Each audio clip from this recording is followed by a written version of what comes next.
السلام عليكم، اهلا بيكم. فيديو النهارده هنعمل بندانه كروشيه بغرزه مميزه وسهله جدا.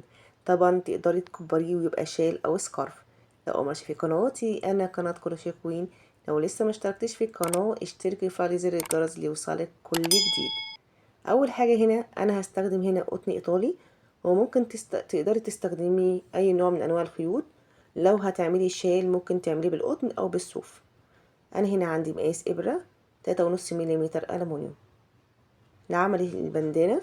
أول حاجة هعمل عقد بداية، هرتفع هنا 3 سلاسل، هقفل بغرزة منزلقة في أول سلسلة عشان أكون دايرة، وممكن نعمل دايرة سحرية. هرتفع هنا 4 سلاسل، 3 سلاسل ارتفاع غرزة العمود وسلسلة مسافة داخل الدايرة بلف على الإبرة، وهشتغل أول غرزة عمود بلفة، وبعد كده هشتغل غرزة عمود بلفة،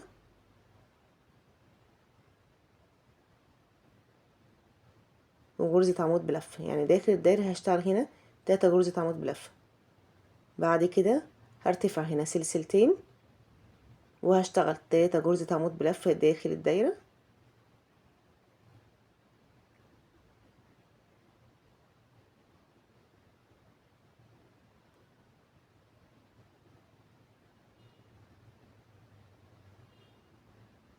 بعد كده هرتفع سلسلة وهعمل غرزة عمود بلفة داخل الدايرة.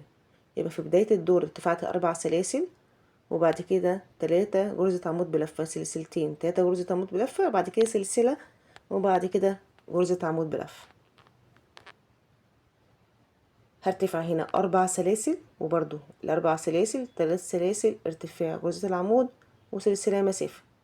هنا عندي السلسلة اللي أنا كنت عاملاها هشتغل فيها 3 غرز عمود بلفة في سلسلة المسافة، 3 غرزة عمود بلفة بالشكل ده. وبرضو هرتفع سلسلة مسافة، هشتغل في السلسلتين 3 غرزة عمود بلفة،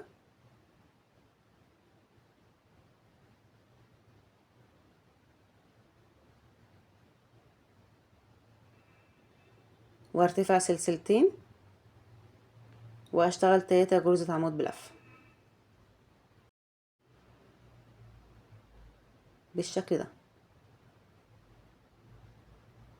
هرتفع سلسلة، هلف الخيط على الإبرة وهروح في السلسلة المسافة وهعمل فيها 3 غرزة عمود بلفة،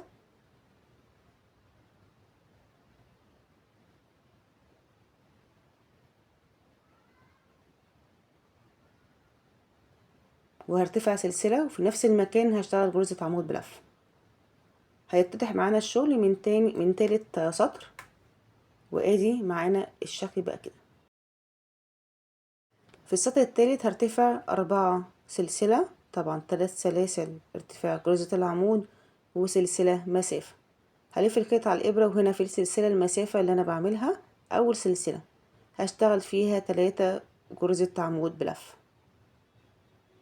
بالشكل ده.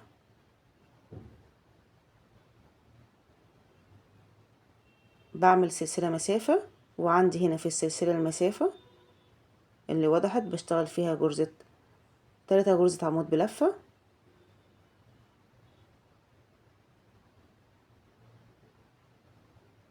سلسلة مسافة، وبعد كده هنا غرزة الصدفة بشتغل فيها اللي هي فيها سلسلتين مسافة، بشتغل فيها 3 غرزة عمود بلفة، سلسلتين، 3 غرزة عمود بلفة. هتلاقي السطر التالت ده هيتكرر معانا في كل السطور.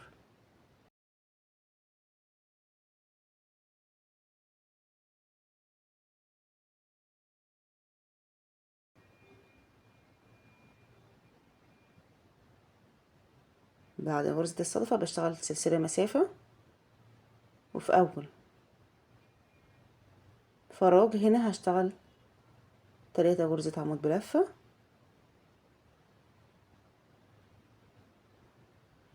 سلسلة مسافة، وهنا في السلسلة المسافة آخر واحدة بشتغل فيها 3 غرزة عمود بلفة، سلسلة وغرزة عمود بلفة.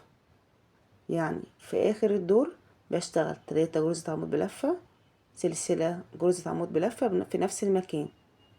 هتلاقي دايما اول الدور زي اخر الدور.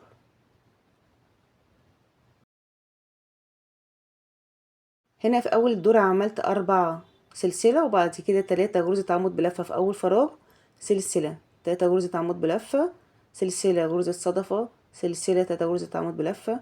في اخر فراغ عملت 3 غرزة عمود بلفة، سلسلة غرزة عمود بلفة. في السطر رقم 4 هرتفع 4 سلاسل، وفي اول فراغ هشتغل فيه 3 غرزة عمود بلفة.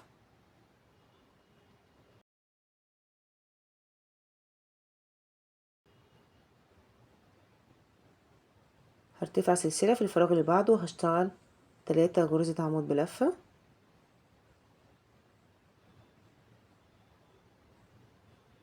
بعد كده سلسلة في الفراغ اللي بعده 3 غرزة عمود بلفة. طبعا احنا كل دور بنلاقي الفراغات عندنا بتزيد.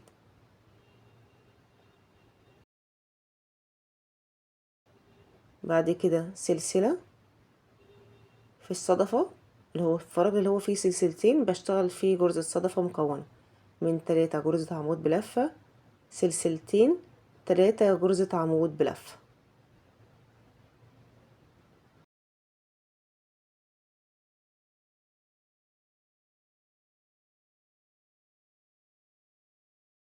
طبعا همشي بنفس النظام. تقدري تكبري القطعة زي ما انت عايزة. لو هتستخدمي هتعمليها شايل او سكارف، تقدري تكبري القطعة زي ما انت عايزة. انا طبعا هنا هعمل بندانة، وده المقاس المناسب للبندانة.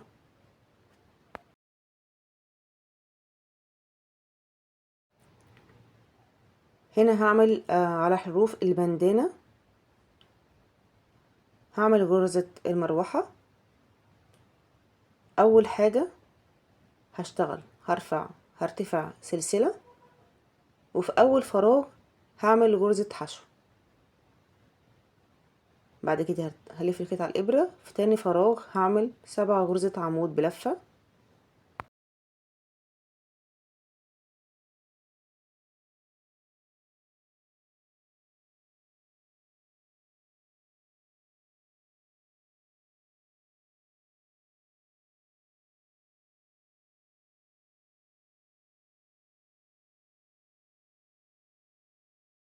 هنا هعمل في الفراغ اللي بعده غرزة حشو بالشكل ده. الفراغ اللي بعده هعمل فيه 7 غرزة عمود بلفة. يبقى فراغ هعمل 7 غرزة عمود بلفة، وفراغ هعمل غرزة حشو. هشتغل بالطريقة دي لحد ما اوصل للزاوية.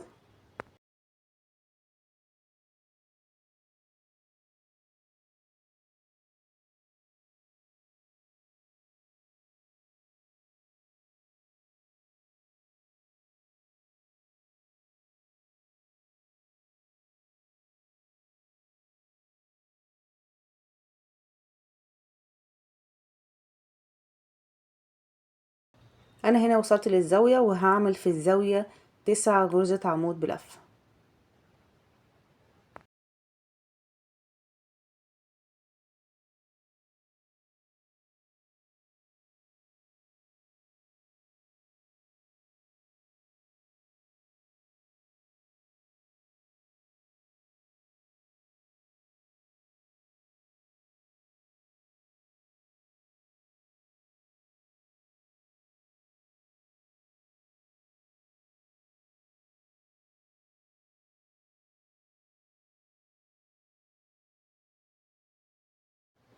بالشكل ده.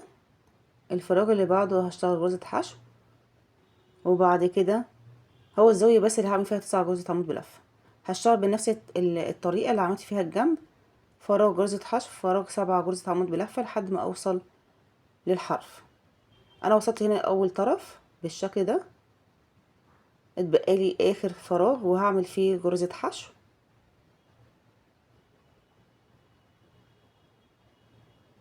عشان اعمل بقى الرباط بتاع البندانة هرتفع هنا 50 سلسلة.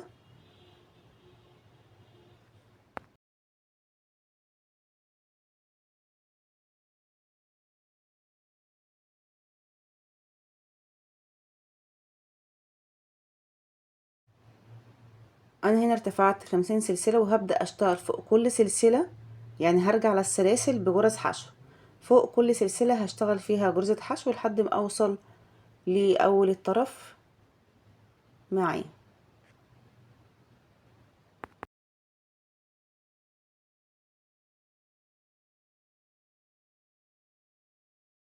انا هنا خلصت غرز الحشو. هنا هبدأ اشتغل بغرز حشو على حرف البندانة بالشكل ده. طبعا الجزء اللي هو بيبقى قدام انا هشتغل عليه غرز حشو. اول هنا غرزة عملت فيها غرزة حشو، وهبدأ اشتغل في الفراغات. اول فراغ هشتغل فيه 2 غرزة حشو بالشكل ده. الفراغ اللي بعده هشتغل فيه 3 غرزة حشو.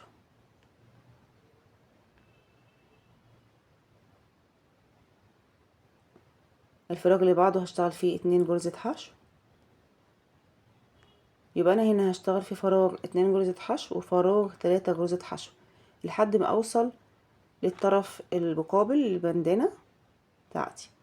يبقى كل الحرف بتاعي هنا اللي هو القطعة اللي قدام من البندانة هشتغل في فراغ 2 غرزة حشو وفراغ 3 غرزة حشو بالشكل ده لحد ما اوصل للطرف المقابل. وهشتغل في 50 سلسلة زي ما عملت في الطرف التاني، وهشتغل عليه بغرز الحشو. هشتغل وارجع لكم. طبعا انا هنا خلصت البندانه بتاعتي. طبعا لو لسه مكمله معايا لحد هنا يا ريتك تدعميني باشتراك ولايك وتكتبي لي تعليق محفز وتقولي لي من اي بلد بتشاهديني. ودمتم في رعايه الله والسلام عليكم ورحمه الله.